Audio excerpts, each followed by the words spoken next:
Assalamualaikum warahmatullahi wabarakatuh. Di sini saya akan menjelaskan mengenai AFTA.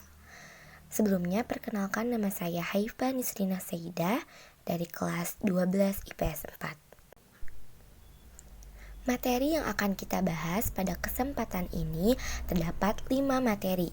Yang pertama, pengertian AFTA. Kedua, latar belakang. Yang ketiga, negara anggota.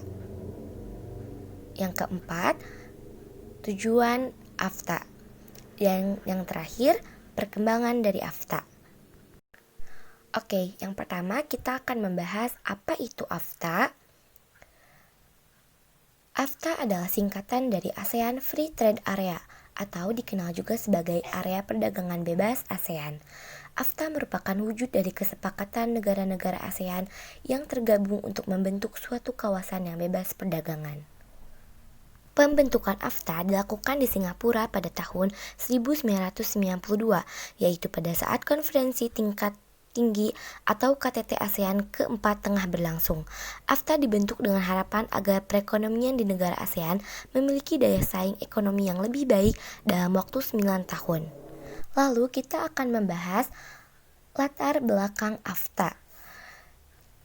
Secara normatif, upaya untuk memunculkan AFTA ini lahir dari pemikiran tentang bagaimana meningkatkan hubungan dan kerjasama khususnya dalam bidang ekonomi yang erat di antara negara-negara anggota ASEAN. Hal ini dipandang sebagai salah satu perwujudan dari tujuan bersama ASEAN, sebagaimana yang termuat di dalam Deklarasi Bangkok pada pasal 2 ayat 5, yaitu to collaborate more effectively for the greatest utilization of their agriculture and industries, the expansions of their trade, the improvement of their transportation and communication facilities, and the raising of the living standard of their peoples. Yang intinya adalah untuk berkolaborasi dalam berbagai bidang agar meningkatkan standar hidup masyarakat ASEAN. Ini beberapa faktor yang menjadi latar belakang terbentuknya AFTA. Yang pertama, munculnya isu-isu ekonomi setelah tantangan politik serta militer yang dihadapi ASEAN berakhir pada masa Perang Dingin di kala itu. Yang kedua, keinginan untuk dapat meningkatkan sebanyak-banyaknya investor asing. Yang ketiga, AFTA ini juga sebagai langkah dalam mengejar ketertinggalan dari kerjasama regional di kawasan lain yang sudah terbentuk di Eropa dan Amerika.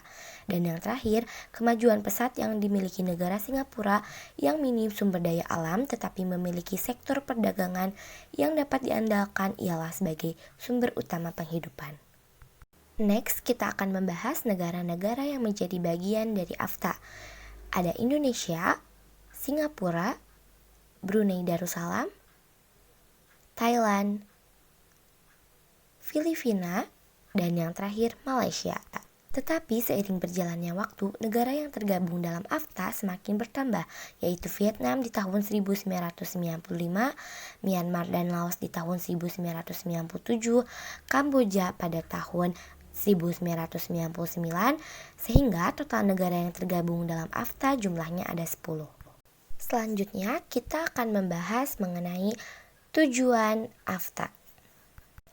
Tujuan AFTA adalah untuk meningkatkan daya saing ekonomi negara ASEAN dengan menjadikan ASEAN sebagai basis produksi pasar dunia dan untuk menarik investasi dan meningkatkan perdagangan di antara anggota ASEAN. Dalam perjanjian tersebut, AFTA direncanakan akan beroperasi penuh pada tahun 2008, tetapi akhirnya dipercepat pada tahun 2003. Mekanisme utama untuk mencapai tujuan yang disebutkan di atas adalah skema Common Preferential Rate Preferential atau kita bisa singkat CEPT, yang bertujuan untuk memastikan bahwa barang yang diproduksi antara negara-negara ASEAN yang memenuhi persyaratan dari minus 40% dari konten lokal dikenakan biaya hanya 0-5%. Anggota ASEAN memiliki 3 pengecualian CEPT dalam 3 kategori, yaitu pengecualian sementara, produk pertanian yang sensitif, dan pengecualian umum lainnya. AFTA diluncurkan dengan instrumen CEPT yang diperkenalkan pada Januari 1993. Pada 2002, ASEAN menyatakan bahwa komitmen utama CEPT AFTA hingga saat ini mencakup 4 program, yaitu yang pertama, program pengurangan tingkat tarif yang secara efektif sama di antara negara-negara ASEAN hingga mencapai 0-5%.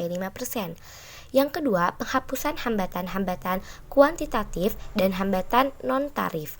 Dan yang ketiga, mendorong kerjasama untuk mengembangkan fasilitasi perdagangan, terutama di bidang bea masuk serta standar dan kualitas. Serta yang terakhir, penetapan kandungan lokal sebesar 40%. Lalu kita akan membahas perkembangan AFTA. Konferensi tingkat tinggi ASEAN pada tanggal 27 sampai 28 Januari 1992 di Singapura telah menetapkan bahwa kerjasama ASEAN akan ditingkatkan menjadi ASEAN Free Trade Area atau AFTA mulai tanggal 1 Januari 1993. Proses menuju ASEAN Free Trade Area dilakukan melalui Common Effective Preferential Tariff atau CEPT. Pada awalnya, CEPT diberlakukan dalam jangka waktu 15 tahun. Kemudian, pertemuan AIM mengubah keputusan tersebut menjadi 10 tahun atau 5 tahun lebih cepat dari jadwal pertama, yaitu 1 Januari 2003, yang kemudian dipercepat lagi menjadi 2002. AFTA juga masih menemui berbagai kendala yang menghambat terciptanya interdependensi menguntungkan antar negara-negara anggota, sehingga perdagangan intra-ASEAN dianggap tidak banyak mengalami kemajuan. Begitu pula, investasi antar negara ASEAN. Hal ini dapat dilihat dari lemahnya upaya negara-negara anggota untuk memanfaatkan mekanisme yang telah ditetapkan untuk menyelesaikan permasalahan-permasalahan intra-ASEAN. Lebih dari itu, negara-negara anggota juga berharap agar AFTA dapat memediasi pertumbuhan perekonomian dan memperkuat kohesivitas antar negara-negara anggota ASEAN. Karena perbedaan dan perselisihan kepentingan antar negara-negara anggota akan berkurang seiring meningkatnya interdependensi dan hubungan mutualisme sebagai dampak dari kerjasama liberalisasi perdagangan kawasan. Sekian yang bisa saya sampaikan. Terima kasih. Wassalamualaikum warahmatullahi wabarakatuh.